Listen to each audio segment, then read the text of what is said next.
Good day everyone! Welcome for another video.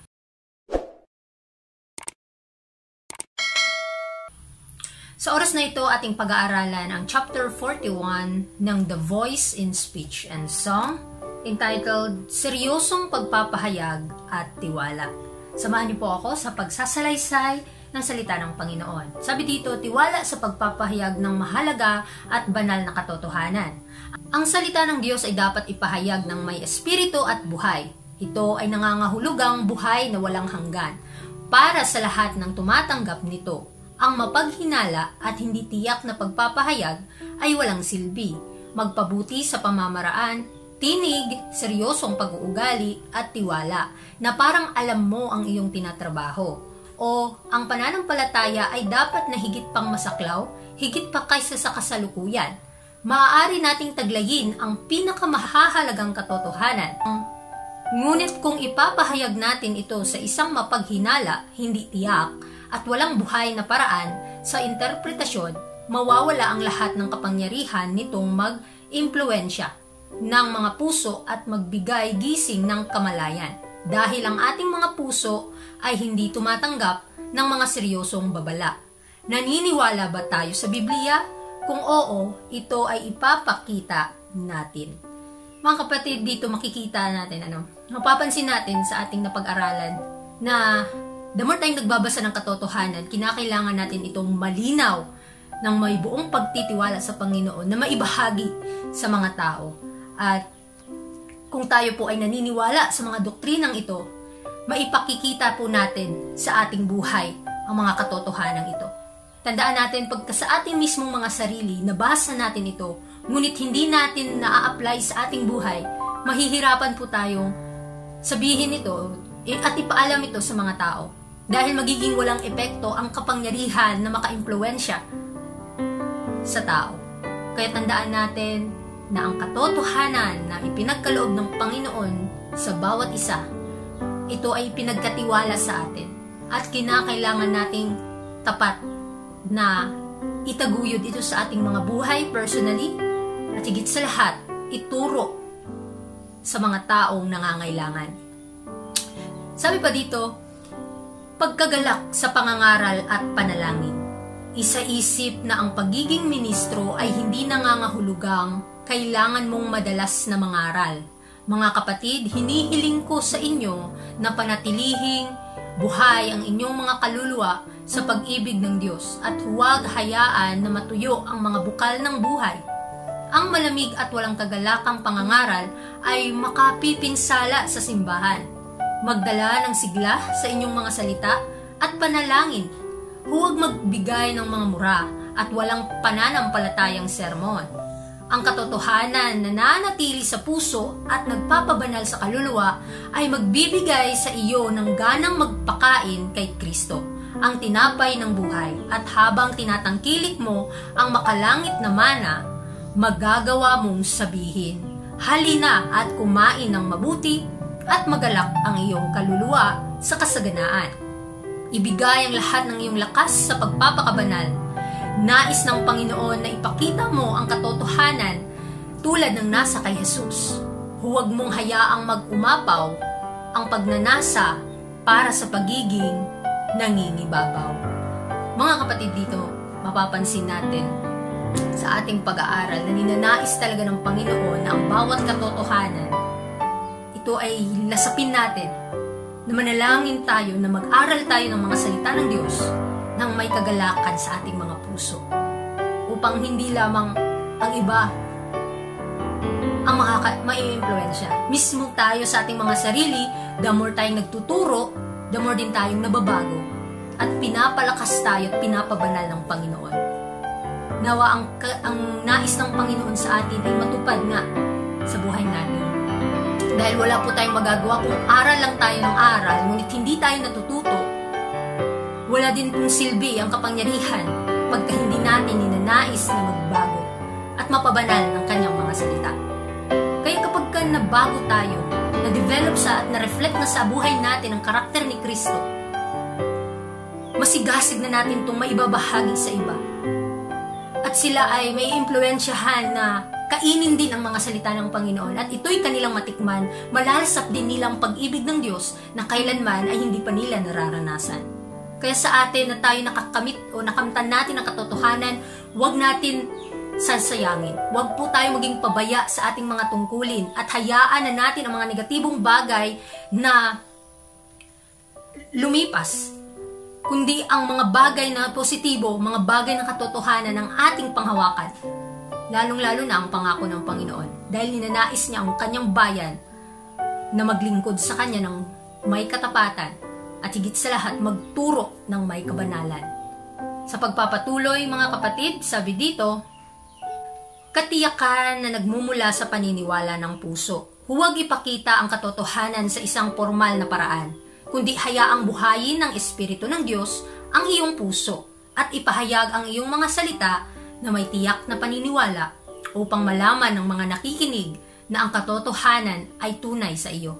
Maaring ang iyong asal ay edukado at ang iyong mga salita ay magtataglay ng katangian na magpapahayag ng mga salita ni Pedro, sapagkat hindi kami sumunod sa mga pinanlikha ng mga alamat. Nang ipahayag namin sa inyo ang kapangyarihan at pagdating ng aming Panginoong Hesukristo, kundi kami ay mga saksi ng kanyang kadakilaan. Sa parehong tiwala, maaari mong ipahayag ang mensahe ng katotohanan ng Diyos. Ang mga naniniwala sa banal at walang hanggang katotohanan ay dapat ilaan ang buong kaluluwa sa kanilang mga pagsisikap. Dapat tayong magising hanggang sa pinakapayak na bahagi ng ating puso habang tinatanaw natin ang katuparan ng propesiya sa mga huling tagpo ng kasaysayan ng mundo. Habang ang ating paningin ay lumalawak patungo sa kaluwalhatian ng kawalang hanggan, ang pagdating ni Kristo na may kapangyarihan at dakilang kaluwalhatian at ang mga tagpo ng araw ng paghuhukom. Hindi tayo dapat manatiling malamig at hindi naapektuhan. Nakita ko, sabi ni Juan, ang mga patay na nakatayo sa harap ng Diyos at ang aklat ay binuksan at isa pang aklat ang binuksan na siyang aklat ng buhay at ang mga patay ay hinatulan ayon sa mga bagay na nasusulat sa mga aklat ayon sa kanilang mga gawa. Mga kapatid, napakaganda na sa ating pag-aaral, ito po'y magbubunga ng katwiran ng Panginoon. Napapansin natin na sa bawat pag-aaral o sa bawat katotohanan na ating nalalaman, dito tayo mas mai-improve. Dito tayo mas lalago. Kung may mga bagay tayong nakasanayan na parang nagbibigay sa atin ng discouragement, nawawalan ng epekto ang katotohanan sa ating mga buhay, huwag po tayong manatiling malamig at walang pananampalataya. Bagkus gusto ng Panginoon na mabago tayo, na ma-restore sa ating buhay. Dahil sa darating na paghuhukom, tayo ay hahatulan ayon sa gawa na ating ginawa sa laman. At higit sa lahat, sino ang pinaparangalan natin sa araw-araw? Nawa ang dakilang kapangyarihan ng pagpapakabanal ng Panginoon sa buhay natin ay maging epektibo at tayo ay gawin niyang tayo ay magamit niya sa kanyang banal na gawain. Natatandaan natin na hindi tayo dapat manatiling malamig at walang pananampalataya. So nakita ni Juan ang pangyayari na ang mga patay ay nakatayo sa harap ng Diyos at ang mga aklat ay nabuksan. Ang tanong, saan po nakasulat ang ating mga pangalan? Sa aklat po ba ng buhay o sa aklat ng kamatayan? Nawa, sa ating pag-aaral ay mapagtanto natin sa ating mga sarili na tayo po ay naghahasik ng katotohanan at mapabanal po nawa ang ating mga sariling kaluluwa at marami pa po tayong mga kaluluwang maidadala sa paanan ng Panginoon. Sabi dito, pagkamasigasig sa mga tunay at imahinasyong bagay.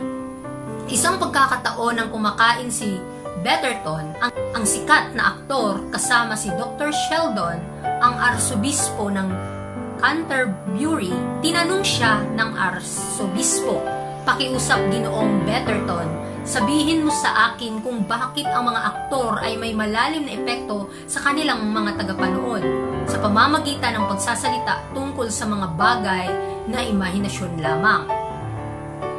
Mga kapatid, dito mapapansin natin yung mga history. Tinanong ng isang kapatid, si Betterton, bakit na kahit na puro mga imahinasyon, puro mga fictions, mga gawang istorya lang ang sinasalita ng isang nagsasalita sa harap, ay talagang entertain na, parang napaka sigasig ng mga tagapakinig na makinig sa mga walang kwentang bagay. Kaya mga kapatid, tandaan natin na kinakailangang ma-develop sa ating mga salita ang kapangyarihan na maka-impluwensya sa mga tao. Lalong-lalo na pagka ang katotohanan ng ating mga sinasabi. Kapag kapupunta tayo sa mga entertainment, sa mga programa ng makamundo, halos libu-libong mga tao ang nakikinig. Kahit mali at kasinungalingan ang mga sinasabi ng mga tao sa entablado. Interesado po ba ang mga tagapakinig natin? Ipanalangin po natin sa Panginoon, mga kapatid, na ang kanilang mga puso ay maihanda na tanggapin ang mga katotohanan ito. Upang tayo ay maging successful na sa ating mga gawain. Ngunit sabi nga, di ba, kahit hindi maniwala ang mga tao, as long as sinabi mo ito at nabago ka sa sarili mo, hindi mo na obligasyon na ma-convert sila. Kundi ang importante, pinaalam mo sa kanila. Sabi dito, ang ministro, isang mensahero mula sa Diyos. Ang ministro na nakarinig tungkol kay Kristo ay laging magiging mulat na siya ay isang mensahero ng Diyos, na pinili niya upang magsagawa ng gawain na ang impluwensya ay tatagal sa buong kawalang hanggan. Hindi bahagi ng layunin nito ang magbigay pansin sa sarili, sa kanyang kaalaman o sa kanyang kakayahan. Ang buong layunin niya ay dalhin ang mga makasalanan sa pagsisisi. Itinuturo sa kanila sa pamamagitan ng parehong aral at halimbawa ang tupa ng Diyos na nag-aalis ng kasalanan ng mundo. Dapat siyang magsalita na tila may kapangyarihan at otoridad mula sa Diyos. Ang kanyang mga turo ay dapat magkaroon ng taimtim na pagnanasa, sigasig at kapangyarihan ng panghihikayat na magdadala sa mga makasalanan na maghanap ng kanlungan kay Kristo. So ito po yung purpose bilang mga mensahidor ng katotohanan. Ninanais ng Panginoon na gamitin niya tayo dahil napakalawak ang gawain, na sa bawat isa sa atin ay mapabanal ng kanyang mga salita upang tayo ay maging epektibong manggagawa. At sa ating pagpapaalam sa mga tao ng katotohanan ito, hindi tayo mahihirapan kung atin po ba itong isinasabuhay. Tanungin natin ang ating mga sarili, saliksikin natin. Tayo po ba ay napapabanal ng mga katotohanan ito? Nagiging masipag po ba tayo sa pagsasalaysay ng mga katotohanan ito? At nababago po ba ang ating mga puso?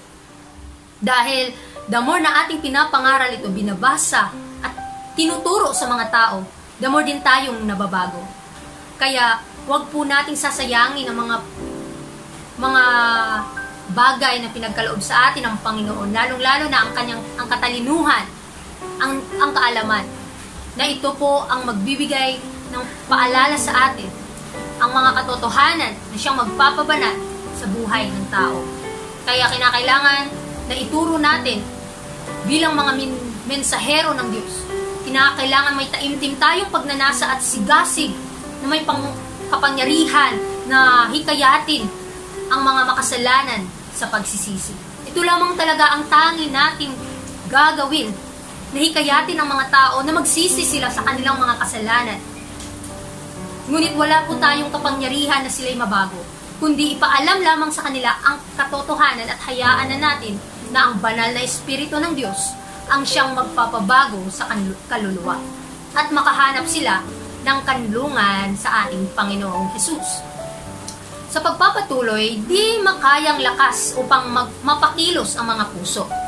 Ang mga tono ng boses, ang mga tingin, ang mga salita ay dapat magkaroon ng di makayang lakas upang mapakilos ang mga puso at makontrol ang mga isipan. Dapat na matatagpuan si Jesus sa puso ng ministro.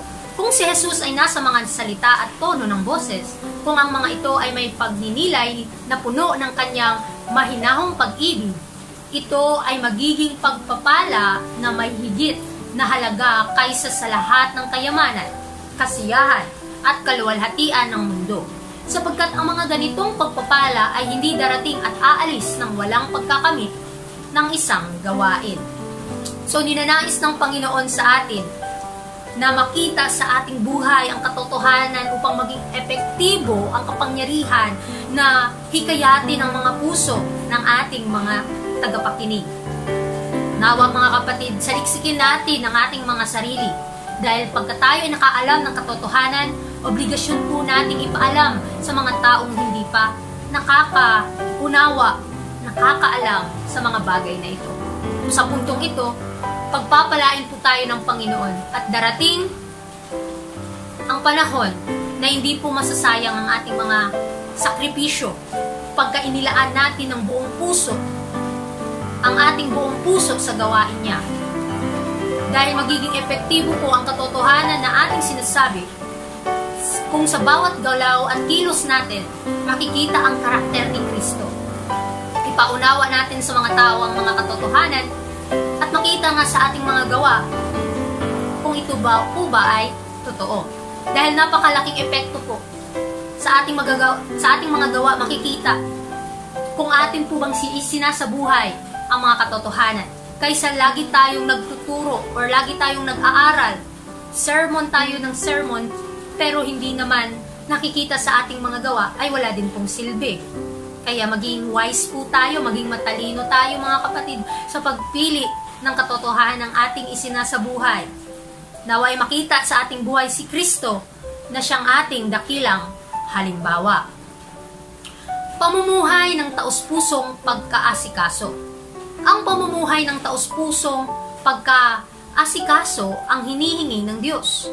Maaaring ang mga ministro ay may kaunting kaalaman mula sa mga aklat, ngunit kung gagawin nila ang kanilang makakaya gamit ang kanilang mga talento, kung gagamitin nila ang mga pagkakataon upang magtrabaho, kung isusuong nila ang kanilang mga pahayag sa pinakasimpleng wika, kung sila ay mapagpakumbabang tao na naglalakad sa pag-iingat at kapakumbabaan, na naghahanap ng makalangit na karunungan, na nagtatrabaho para sa Diyos mula sa puso at pinapatnubayan ng isang nangingibabaw na layunin, pag-ibig kay Kristo at sa mga kaluluwang kanyang pinatayuan.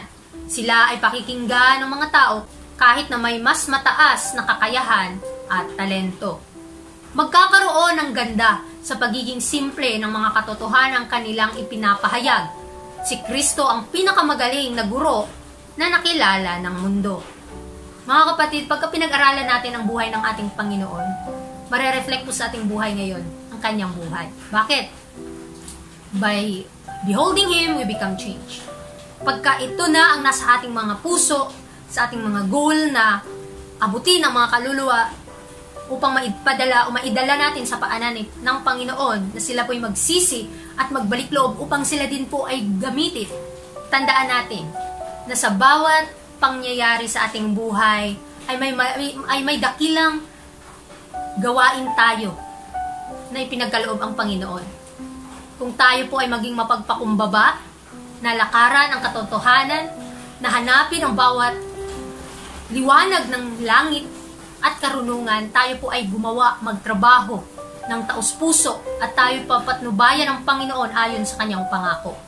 Tandaan natin kahit hindi na masyado tayong marunong sa mga libro, sa mga magagaling na mga aklat, or sa mga hindi man tayo masyadong matalino sa mga makamundong karangalan o katalinuhan, gagamitin po tayo ng Panginoon pagka ninanais nating magpagamit. Nawa sa ating pag-aaral, sa umagang ito, bigyan natin ng lugar sa ating mga puso ang karakter ng Panginoon upang ipahayag natin ito ng malinaw sa mga tao. Kaya sa ating pag-aaral, sa ating pagtuturo, ay bigyan natin ng atensyon ang bawat salita ng Panginoon. Seryosohin po natin ito dahil pinagkatiwalaan po tayo ng Panginoon na ipahayag ang katotohanan. Ito po ang mahalaga at banal na katotohanan na ang salita ng Diyos ay maipakita natin sa ating mga buhay upang maging epektibo tayong manggagawa. Kaya maraming salamat sa inyong pakikinig. Sa araw na ito, purihin ang Panginoon. God bless.